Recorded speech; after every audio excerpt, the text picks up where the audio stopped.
So something I've noticed in my religious studies, and even studies in just even regular studies in history, right? Um, a lot of civilizations and religions in specific, right, belief systems have flood stories. So maybe for Christians, that's Noah and building an ark.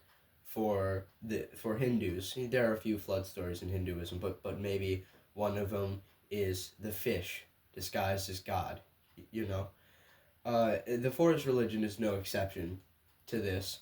The forest religion also has a flood story, and so, before I get into anything else, forgive me, I don't have a script for this video. Usually I would write a script, but for this video I don't because I haven't gotten out a recent video in what to me seems like forever. And I felt guilty for not getting out any new forest knowledge. So, here I am. I'm going to do a reading from Swami Tanji Grimoire about the flood of the Crescent Age, or most commonly referred to, the flood story of the forest. So, Stories and Myths 27, The Flood of the Crescent Age. Long ago in the mystical forest, the dwellers were losing faith in the holy forest gods. People stopped praying, they stopped attending Mass and Puja, and they stopped identifying the forest gods as supreme beings.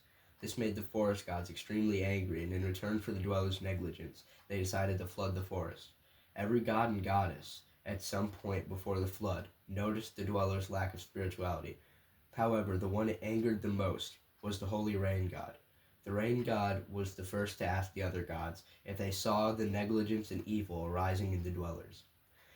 To which most of the other gods replied with, yes. This angered the rain god so much that he called a meeting of the gods, where he explained his anger and how he thought that the dwellers should be more grateful for all he had done for them. The other gods and goddesses agreed, coming up with the solution of flooding the forest.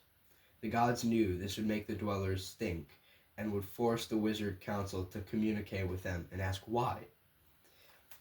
This is why we know the reason today. It was a cold morning when the dwellers awoke before sunrise. When they stepped out into the street, they saw chaos. As other dwellers moved things to dry spots, families moved out of flooded huts, and they saw bodies of dwellers who had not survived the night floating in the water.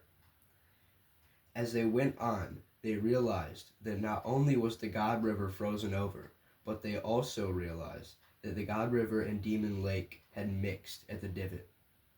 Later that night, while families were huddled in the wizard hut, dry spots, and neighbors' huts, the wizard council released that they had spoken to the gods and acquired knowledge on why they would do such a thing. The dwellers were devastated to find out that the reason this happened was their own negligence, and most prayed that night, not for themselves or for their family, but for the dead, the sick, and the dying, and the suffering around them. When the forest dried and things went back to normal, the dwellers were given new insight on how fragile life is and why they should not tempt the gods.